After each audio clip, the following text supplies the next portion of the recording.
Everyone, welcome back to my channel. तो आज की वीडियो में हम पढ़ेंगे फ्लेमिंग्स लेफ़्ट हैंड रूल के बारे में। ठीक है, इस वीडियो में हम फ्लेमिंग्स लेफ़्ट हैंड रूल को थोड़ा और डिटेल्स में समझेंगे। हमने ये टॉपिक पिछली वीडियो में स्टार्ट कर लिया था, तो अगर आपने वो वीडियो नहीं देखी है तो पहले वो वीडियो देखना। इस वीडियो में हम उसका डिटेल डिस्कशन करेंगे। उसके साथ साथ हम कुछ टाइप के क्वेश्चंस भी करेंगे जो एग्ज़ाम में पूछे जाते हैं। ठीक है, तो चलो स्टार्ट करें। अब लास्ट वीडियो में हमने क्या बात की थी कि फ्लेमिंग्स लेफ़्ट हैंड रूल हम यूज़ कब करते हैं और क्यों करते हैं। ठीक है, हमने बोला था फ्लेमिंग्स लेफ़्ट हैंड रूल का यूज़ किया जाता है डायरेक्शन ऑफ फोर्स का पता लगाने के लिए। ठीक है, किसका पता लगाने के लिए? डायरेक्शन ऑफ फोर्स का। ठीक है, और हमने लास्ट वीडियो में ये भी बात की थी कि डायरेक्शन ऑफ फोर्स का पता तब लगाया जाता है जब हमें मैग्नेटिक फील्ड बी का डायरेक्शन पता हो। ठीक है, और हमारे करंट आई का भी डायरेक्शन हमें पता हो। ठीक है, मतलब ये दोनों चीज़ें जो होंगी ये हमें गिवन होंगी और हमें फोर्स F निकालना होगा। ठीक है, फोर्स F का डायरेक्शन निकालना होगा। इतना पार्ट क्लियर है? ठीक है, तो चलो अब इस रूल को यूज़ करना कैसे है वो समझो। ठीक है, इसमें बोलते हैं कि जो लेफ़्ट हैंड है हमारा उसको स्ट्रेच करो। ठीक है, चलो साथ साथ करते हैं। ठीक है, ये है मेरा लेफ़्ट हैंड, इसको मैंने स्ट्रेच किया। ठीक है, तो इसमें मैंने क्या करना है, अपना थंब, अपनी इंडेक्स फिंगर, फर्स्ट फिंगर को बोलते हैं इंडेक्स फिंगर, और मेरी मिडिल फिंगर, इन तीनों फिंगर्स को मुझे कैसे रखना है? Perpendicular to each other. ठीक है, रूल क्या है ये? The thumb, the index finger and the middle finger must be stretched in a manner that they are perpendicular to each other. perpendicular का हमारा मतलब क्या होता है बेटा? कि 90 डिग्री का एंगल बन रहा है। ठीक है, तो अगर हम मेरी तीनों थंब है, मेरी इंडेक्स फिंगर है, मेरी मिडिल फिंगर है। ठीक है, अगर मेरे को इनके बीच में एंगल 90 डिग्री चाहिए, अब ये देखो ध्यान से, मेरी थंब और इंडेक्स फिंगर के बीच में ये एंगल क्या है? 90 डिग्री। ठीक है, तो मैं ये बोल सकती हूँ कि अगर मैं थंब को अपवर्ड्स और इंडेक्स फिंगर को ऐसे स्ट्रेट स्ट्रेच करूँ तो मेरा एंगल क्या बन रहा है यहाँ? 90 डिग्री। तो मतलब ये दोनों क्या है? परपेंडिकुलर है एक दूसरे से। लेकिन अब मेरी मिडिल फिंगर का डायरेक्शन, ये तो एंगल 90 डिग्री नहीं है, पर अगर मैं इसको ऐसे अपनी तरफ अपवर्ड्स, दिख रहा है, अगर मैं ऐसे प्लेस करूं तो मेरा ये एंगल क्या है? 90 डिग्री। ठीक है, तो अब अगर मेरी ये पोजीशन मैंने ऐसे रखी, दिख रहा है ये 90 डिग्री, ये भी हमारा 90 डिग्री था। ठीक है, थंब और इंडेक्स फिंगर के बीच में भी एंगल 90 डिग्री, इंडेक्स फिंगर और मिडिल फिंगर के बीच में भी एंगल 90 डिग्री। तो अब इस पोजीशन में जब हमने अपना हाथ रखा है तो मतलब ये क्या हो गए है, इसमें तीनों चीज़ें they are mutually perpendicular to each other. ठीक, समझ आया? इतना पार्ट अच्छे से समझ आया? Thumb, index finger and middle finger are mutually perpendicular to each other. Okay, ठीक है। अब जो हमारा थंब है वो क्या रिप्रेजेंट कर रहा है बेटा? थंब रिप्रेजेंट कर रहा है हमारा डायरेक्शन ऑफ फोर्स। ठीक है, थंब क्या रिप्रेजेंट कर रहा है इसमें? Direction of force. ठीक है, हमारी ये जो फोर फिंगर है ये क्या रिप्रेजेंट कर रही है? हमारा डायरेक्शन ऑफ मैग्नेटिक फील्ड। ठीक है, फोर फिंगर या इंडेक्स फिंगर कुछ भी बोल सकते हैं। ठीक, और जो हमारा ये आई का डायरेक्शन है, मतलब करंट का जो डायरेक्शन है, ये कौन रिप्रेजेंट कर रहा है? मेरा मिडिल फिंगर। ठीक है, इतना पार्ट क्लियर है? कोई डाउट? अगर मैं इस डायरेक्शन में देखूं तो मुझे ये तीनों ऐसे दिखेंगे, अगर मैं ऐसे अपना हाथ रखूं तो डायरेक्शन ऐसा हो जाएगा, ऐसे रखूं तो ऐसे हो जाएगा। समझ में आया? चलो ठीक है। अब मैंने बोला कि थंब के डायरेक्शन में फोर्स है, फोर फिंगर या इंडेक्स फिंगर के डायरेक्शन में क्या है? हमारा मैग्नेटिक फील्ड, और मिडिल फिंगर के डायरेक्शन में है हमारा करंट। ठीक है, अब हमें इन दोनों के डायरेक्शन हमेशा क्वेश्चन में क्या होगा? पता होगा। ठीक, या अगर हमें करंट का डायरेक्शन दिया हुआ है, अब मैग्नेटिक फील्ड का डायरेक्शन हम निकाल सकते हैं। वो हम किससे निकालते हैं? मैक्सवेल्स राइट हैंड रूल, याद है? ये हमने पिछली कुछ वीडियोस में इसके बारे में पढ़ा था, मैक्सवेल्स राइट हैंड रूल, जिसमें क्या होता है, हमें आई का डायरेक्शन पता होता है और हम बी यानी इसकी मैग्नेटिक फील्ड का डायरेक्शन निकाल लेते हैं। ठीक है, अब बहुत बार ही बच्चों में ये कन्फ्यूजन आता है कि हम फ्लेमिंग्स रूल किसके लिए यूज़ कर रहे हैं और मैक्सवेल्स रूल किसके लिए यूज़ कर रहे हैं। ठीक है, तो एक छोटी सी ट्रिक बता दूं। फ्लेमिंग्स लेफ्ट हैंड रूल में हम क्या फाइंड आउट कर रहे हैं? फोर्स का डायरेक्शन। ठीक, मैक्सवेल्स राइट हैंड रूल में हम क्या फाइंड आउट कर रहे हैं? हमारा मैग्नेटिक फील्ड का डायरेक्शन। ठीक है, दोनों केस में फाइंड आउट हो क्या रहा है इवेंचुअली? डायरेक्शन। ठीक है, इसमें भी डायरेक्शन, इसमें भी डायरेक्शन, पर मैक्सवेल्स रूल में मैग्नेटिक फील्ड का डायरेक्शन और फ्लेमिंग्स लेफ्ट हैंड रूल में फोर्स का डायरेक्शन। ठीक, क्लियर? अब देखो फ्लेमिंग्स में क्या है? एफ है। ठीक है, Fleming's left hand rule F, force हमारा एफ। ठीक है, Maxwell's right hand rule M, हमारा मैग्नेटिक फील्ड एम। ठीक है, तो जब भी अगर क्वेश्चन आता है कि फ्लेमिंग्स लेफ्ट हैंड रूल से हम क्या निकाल रहे हैं, हम निकाल रहे हैं एफ फोर्स का डायरेक्शन। ठीक है, मैक्सवेल्स राइट हैंड रूल से क्या निकाल रहे हैं? मैग्नेटिक फील्ड का डायरेक्शन। याद करना इजी हो जाएगा, एम एफ इजी। ठीक, चलो अब हमें ये पता चल गया कि हमारे पास ये दोनों चीज़ें तो दी होंगी क्वेश्चन में, और अगर मैग्नेटिक फील्ड नहीं दिया है तो हम करंट से निकाल लेंगे। ठीक है, करंट के डायरेक्शन से निकाल सकते हैं, और अगर करंट का डायरेक्शन नहीं दिया है, मैग्नेटिक फील्ड का डायरेक्शन दिया है, तो हम उससे भी कैलकुलेट कर सकते हैं। ठीक, समझ आया? इतना पार्ट क्लियर है? चलो अब कुछ क्वेश्चंस करते हैं। अब मेरा देखो फर्स्ट एग्जाम्पल क्या है बेटा? ये है मेरी मैग्नेटिक फील्ड बी।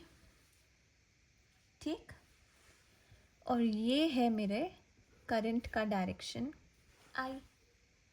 ठीक है, ये मैग्नेटिक फील्ड का डायरेक्शन है, ये करंट का डायरेक्शन है। अब मेरे को इसमें क्या करना है? फोर्स का डायरेक्शन फाइंड आउट करना है। किससे फाइंड आउट करेंगे फोर्स का direction? Fleming's left hand rule से। तो चलो शुरू करें। ये था हमारा फ्लेमिंग्स लेफ्ट हैंड रूल। इसमें क्या है? फोर्स का डायरेक्शन है हमारा थंब। ठीक, फर्स्ट फिंगर क्या बताती है? मैग्नेटिक फील्ड का डायरेक्शन। ये बताती है करंट का डायरेक्शन। अब मैग्नेटिक फील्ड क्या है? पहले बी देखो, इस साइड है मैग्नेटिक फील्ड, फर्स्ट फिंगर हमने इस तरफ ऐसे कर दी मैग्नेटिक फील्ड। ठीक है, करंट का डायरेक्शन क्या है? अपवर्ड्स। अब इसमें क्या आ रहा है? करंट का डायरेक्शन डाउनवर्ड्स। तो हमें क्या करना होगा? अगर हम इसको ऐसे कर दें तो मैग्नेटिक फील्ड और ये हमारा करंट। ठीक है, तो फोर्स कहाँ लग रही है? नीचे। ठीक है, नीचे की तरफ, मतलब force is going into the paper, into the paper, या हम क्या बोल सकते हैं? इनवर्ड्स, अंदर जा रही है। और मैंने बताया था इनवर्ड्स जब हमें रिप्रेजेंट करना होता है, हम ऐसे छोटा सा क्रॉस लगाते हैं बीच में और उसके अराउंड सर्कल कर देते हैं। ठीक, डायरेक्शन ऑफ फोर्स पता चल गया हमें। Easy, simple. बस मेन हमें क्या आना चाहिए? हमें अपने हैंड लेफ्ट हैंड को इन डायरेक्शंस में रखना है, ठीक है। थोड़ा सा स्ट्रेचिंग इधर उधर ऐसे करके मैनेज करके हमें इसकी प्लेसमेंट बिठानी है और हमें फाइनली एफ निकालना है, ठीक है। फर्स्ट एग्जाम्पल अंडरस्टूड, इजी, ठीक है। चलो एक दो और एग्जाम्पल्स लेते हैं कि कॉन्सेप्ट अच्छे से समझ आ जाए हमें। अब हम आते हैं सेकेंड एग्जाम्पल पर, ठीक है। सेकेंड एग्जाम्पल हमारा क्या है, ये है हमारी क्या, मैग्नेटिक फील्ड गोइंग अपवर्ड्स, और ये है मेरे करंट का डायरेक्शन, ठीक।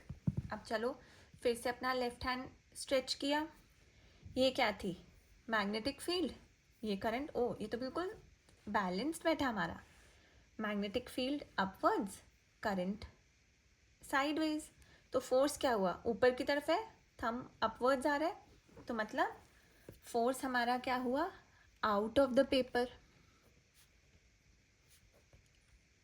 ठीक है। फोर्स क्या हुआ, आउट ऑफ द पेपर, और आउट ऑफ द पेपर को कैसे रिप्रेजेंट करते हैं, डॉट लगा देते हैं और उसके अराउंड ऐसे सर्कल कर देते हैं, ठीक, क्लियर, इजी। चलो अब बेटा कई बार क्वेश्चन में क्या आता है, जहाँ हमने करंट का डायरेक्शन लिखा है ना, करंट हमने कैसे रिप्रेजेंट किया है, आई से, है ना।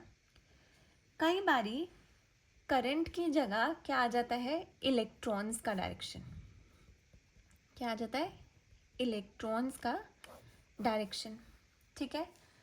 और हमने इलेक्ट्रिसिटी वाले चैप्टर में ये चीज़ पढ़ी हुई है कि करंट का direction is always opposite to the direction of electrons, क्योंकि करंट में क्या होता है, पॉजिटिव चार्ज होता है, ठीक है, इलेक्ट्रॉन्स में क्या है, नेगेटिव चार्ज है, ठीक है। तो जिस डायरेक्शन में करंट जा रहा है हमारा, अगर ये फॉर एग्जांपल मेरे आई का डायरेक्शन है, तो मेरे इलेक्ट्रॉन्स का डायरेक्शन क्या हो जाएगा, downwards, it is opposite to the direction of current, ठीक है। अब फॉर एग्जाम्पल यही डायग्राम हम दोबारा से लेते हैं, इसमें मेरी मैग्नेटिक फील्ड का डायरेक्शन क्या है, अपवर्ड्स, लेकिन ये जो है ये मेरे क्या है, इलेक्ट्रॉन्स का डायरेक्शन, ठीक है। तो अब मैं अपने आप इसको क्या करूँगी, इसके साथ एक और पैरेलल लाइन ड्रॉ करके मैं यहाँ लिख दूँगी करंट का डायरेक्शन मेरा ऑपोजिट है, ठीक है, क्लियर हुआ। इलेक्ट्रॉन्स के डायरेक्शन से करंट का डायरेक्शन क्या होगा, ऑपोजिट, तो हम अपने आप इसको क्या करेंगे, आई को ऑपोजिट ड्रॉ कर लेंगे, ठीक है। चलो अब कैलकुलेट करें कैसे निकलेगा, मैग्नेटिक फील्ड अपवर्ड्स और करंट का डायरेक्शन ऐसे है, तो फोर्स कहाँ लग रही है, फोर्स जा रही है into the paper, into the paper, और फिर से हम क्या करेंगे, सर्कल ड्रॉ करके अंदर एक्स इनटू द पेपर के लिए, ठीक है, क्लियर हुआ। ये बेटा सिर्फ कॉन्सेप्ट के लिए इस टाइप के क्वेश्चंस आ जाते हैं कि आपका कॉन्सेप्ट कितना क्लियर है, ठीक है। बेसिकली कंफ्यूज करने के लिए दिए जाते हैं क्वेश्चंस कि इलेक्ट्रॉन्स का डायरेक्शन दे दिया, तो अब हमें ये पता है कि क्योंकि करंट हमेशा पॉजिटिव रहता है तो उसका डायरेक्शन क्या हो जाएगा, ऑपोजिट हो जाएगा, तो हमें ये अपने आप ये पार्ट खुद से करना पड़ेगा, ठीक है। इतनी बात क्लियर हुई। अब कभी कभी एक तो ये केस था कि इलेक्ट्रॉन्स का दे दिया, ठीक है, दूसरा क्या आ जाता है, कभी कभी अल्फा पार्टिकल्स आ जाते हैं कि करंट के डायरेक्शन की जगह लिखा होगा कि डायरेक्शन ऑफ अल्फा पार्टिकल्स, तो उस केस में हमें क्या करना है, अल्फा पार्टिकल्स क्या होते हैं, पॉजिटिव, तो चेंज होगा कोई डायरेक्शन में, नहीं, डायरेक्शन ऑफ करंट सेम रहेगा, डायरेक्शन ऑफ करंट सेम रहेगा अल्फा पार्टिकल के डायरेक्शन में, क्यों, क्योंकि अल्फा पार्टिकल क्या है इस केस में, पॉजिटिव है, ठीक है। अब अगर अल्फा की जगह आ जाए जैसे बीटा पार्टिकल्स, तब क्या होगा, बीटा पार्टिकल्स में कौन सा चार्ज होता है, नेगेटिव, और इलेक्ट्रॉन्स में भी नेगेटिव था, तो क्या होगा, डायरेक्शन ऑपोजिट हो जाएगा, जैसे हमने अपने इलेक्ट्रॉन्स के केस में ऑपोजिट किया था, ठीक है, क्लियर हुआ।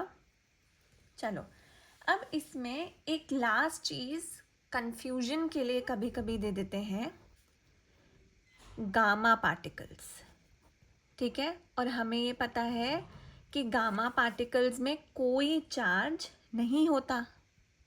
ठीक है, नो चार्ज प्रेजेंट, और चार्ज नहीं है तो करंट भी नहीं होगा। ठीक है, तो अगर गामा पार्टिकल कभी भी आता है तो वो सॉल्व नहीं होगा। क्यों? उसमें करंट है ही नहीं, और करंट नहीं है तो करंट का डायरेक्शन नहीं होगा। ठीक है, और मैग्नेटिक फील्ड भी नहीं होगी। करंट के एब्सेंस में मैग्नेटिक फील्ड भी खत्म हो जाती है, तो इसमें कुछ भी नहीं होगा। ठीक है, समझ में आया? इलेक्ट्रॉन्स का केस, अल्फा पार्टिकल्स और बीटा पार्टिकल्स का केस क्लियर हुआ? ठीक है, चलो, अगर अब हम बात करें उन फैक्टर्स की, ठीक है, उन फैक्टर्स की जिस पे ये फोर्स डिपेंड करती है। ठीक है, factors on which force on current wire depends. ठीक है, अब वो फैक्टर्स कौन से होंगे बेटा? Force is equal to I B L. ठीक है, जिसमें आई क्या है हमारा? करंट। बी क्या है? हमारी मैग्नेटिक फील्ड। और एल क्या है? हमारा लेंथ ऑफ वायर। ठीक है, या लेंथ ऑफ, हम इसको करंट कैरिंग कंडक्टर भी बोल सकते हैं। ठीक, लेंथ ऑफ वायर या length of current carrying conductor. तो मतलब कि फोर्स जो है हमारी डायरेक्टली प्रोपोर्शनल किससे हुई? करंट से। जितना ज़्यादा करंट उतना ज़्यादा फोर्स। ठीक है, force is also directly proportional to magnetic field. जितनी ज़्यादा मैग्नेटिक फील्ड उतना ज़्यादा force. Force is also directly proportional to length. जितनी ज़्यादा लेंथ कंडक्टर की उतना ज़्यादा हमारा फोर्स। क्लियर? समझ में आया? चलो, अब हमने बेटा जब ये टॉपिक स्टार्ट किया था, मैंने क्या बोला था कि हमें म्यूचुअली परपेंडिकुलर चाहिए। क्या? हमारा थंब, हमारी फोर फिंगर और मिडिल फिंगर, ये तीनों क्या होनी चाहिए? म्यूचुअली परपेंडिकुलर होनी चाहिए। मतलब तीनों के बीच में जो एंगल हो वो क्या हो? 90 डिग्री हो। ठीक है, हमने ये एंगल क्यों लिया था बेटा 90 डिग्री? क्योंकि 90 डिग्री पे क्या होता है? Maximum force is exerted. ठीक है, जो मैक्सिमम फोर्स होती है it is exerted at 90 degree angle. ठीक है, और अगर मेरा एंगल 0 डिग्री हुआ, ठीक है, अगर मैं बोल रही हूँ मेरा एंगल 0 डिग्री, 0 डिग्री मतलब अभी तो इस केस में क्या था? परपेंडिकुलर था हमारी तीनों चीज़ें। ठीक है, यहाँ पे क्या आ रहा था? परपेंडिकुलर, ये भी परपेंडिकुलर था, ये भी परपेंडिकुलर था। ठीक है, अगर 0 डिग्री, 0 डिग्री किसके केस में होता है? जब हमारी लाइंस पैरेलल हो, तो क्या हुआ? Theta is 0 degree. तो इस केस में फोर्स एग्जर्ट होगी, फोर्स 0 हो जाएगी। अगर angle 0, force 0, but if angle is 90 degree तो maximum force will be exerted. इसीलिए हम क्या अज्यूम करते हैं कि हमारी तीनों चीज़ें क्या है? परपेंडिकुलर टू ईच अदर है। तो मतलब हमारी जो फोर्स एग्जर्ट हो रही है वो मैक्सिमम एग्जर्ट हो रही है। ठीक है, समझ में आया? आई होप आपको ये कॉन्सेप्ट अच्छे से क्लियर हुआ हो। थोड़ा सा कॉम्प्लिकेटेड है बट डिफ़िकल्ट नहीं है। अगर क्वेश्चंस की प्रैक्टिस करते रहोगे तो बहुत आसान टॉपिक है। ठीक है, चलो मिलते हैं अगले वीडियो में। Till then study well.